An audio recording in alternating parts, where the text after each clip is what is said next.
आज हम लोग पढ़ने वाले त्रिकोणमिति 8.1 चैप्टर। जैसा कि हमने पहले ही बोला कि 2026-27 सेशन जो बच्चे क्लास 10 का क्लास करना चाहते हैं हमने स्टार्ट कर दिया है।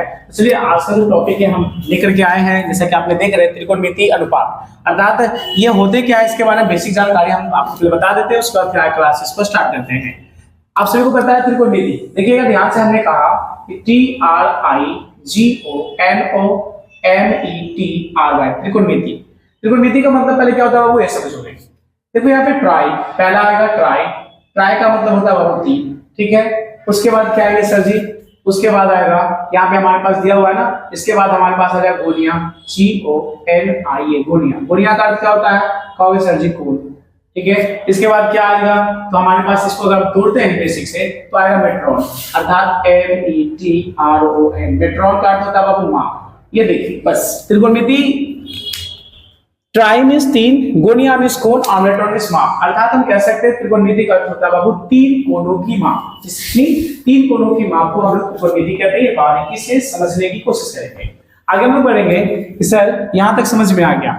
सर हमने बोला अनुपात। अनुपात का मतलब क्या होता है बताओ तुम, आप ही लोग। इसे सेपल को अनुपात कहते हैं।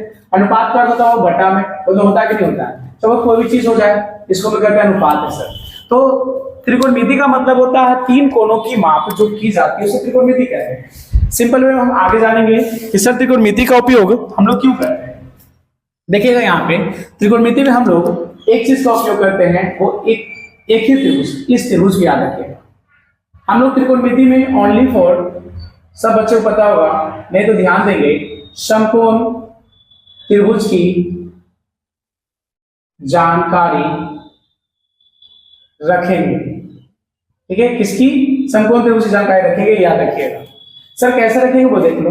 मान के चलो कि ये P है, ये Q है, ये R है। सबसे बड़ा सवाल ये होता है कि सर त्रिकोणमिति में ओनली फॉर समकोण त्रिभुज ही पढ़ना होता है। समकोण त्रिभुज किसे कहते हैं ये जान लीजिए। तो आप सभी को पता होगा कि वैसा त्रिभुज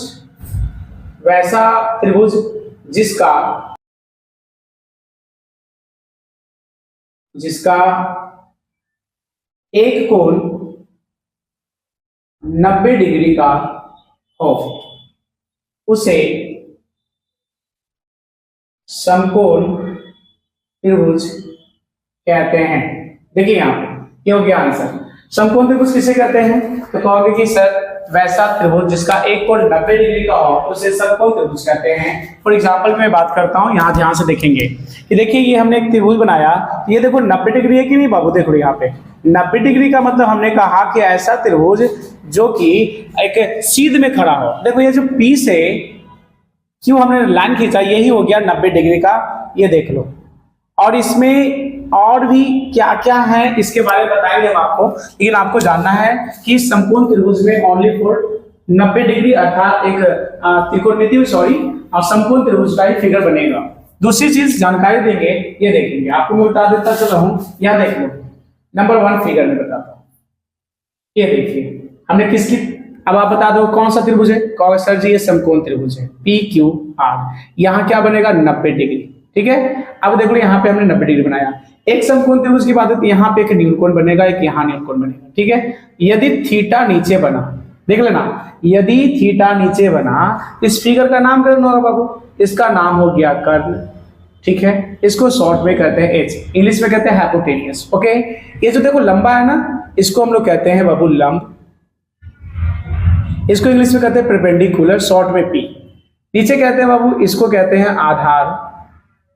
आधार, इसको शॉर्ट में कहते हैं B, अर्थात इंग्लिश में कहते हैं बेस। अब देखो इस चीज को बारीकी से समझिए क्या सर, कि जो हमने फिगर ड्रॉ किया है, इस फिगर में आप गौर से देखोगे तो कर्ण का मतलब देखो, जो ये हमने बोला P से R जो है कर्ण है। अब आप बचपन में देखे होंगे कि जो बच्चे स्कूल गए होंगे तो खेल में होता ना स्लाइडर वाला, ऐसा स्लाइड करने का सर जी बच्चे के लिए बनाते हैं ताकि बच्चे पढ़ने के बाद लंच होता है ना तो बच्चे खेलते हैं, तो इस स्लाइडर के रूप में कि नहीं, जिसे सीढ़ी भी कह सकते हो। ये जो बेस का मतलब हो गया आधार, जमीन हो गया, और लंब का मतलब से हम लोग खड़े हैं तो लंबा है, लंब है सर, तो ये गया परपेंडिकुलर, ठीक है ना। तो ये एक फिगर याद रखिएगा। लेकिन थीटा नीचे बनेगा तो एक और फिगर देखोगे, हमने दूसरी की बात की, इस फिगर में क्या अंतर होगा अब आप खुद पकड़ने की कोशिश करिएगा, ठीक है। ये देखिए बढ़िया से फिगर बना देना है आपको। मान लो ये P है, सर जी Q है और ये R है। ये तो 90 डिग्री हो गया, एकदम परफेक्ट है।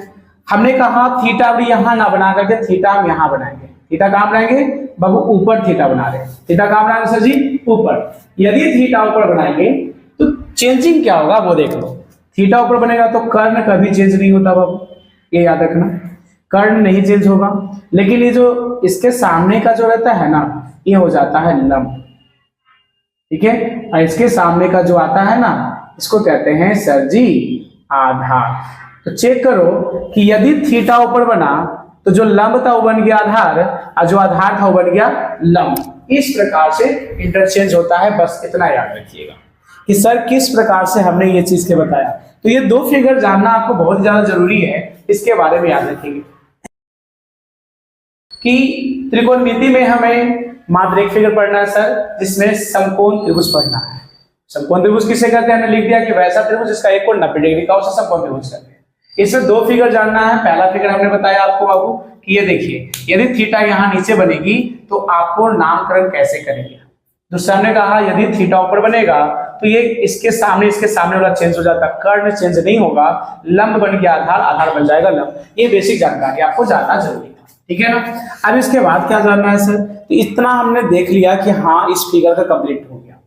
सर कहता है त्रिकोणमितीय अनुपात का मतलब इसमें हमको 6 अनुपात पढ़ना है। याद रखिएगा त्रिकोणमितीय कुल कितने अनुपात होते हैं? तो 6 होते हैं। ये आप सभी बारीकी से याद रखेंगे। कितने अनुपात होते हैं? तो कहोगे सर जी 6 अनुपात होते हैं।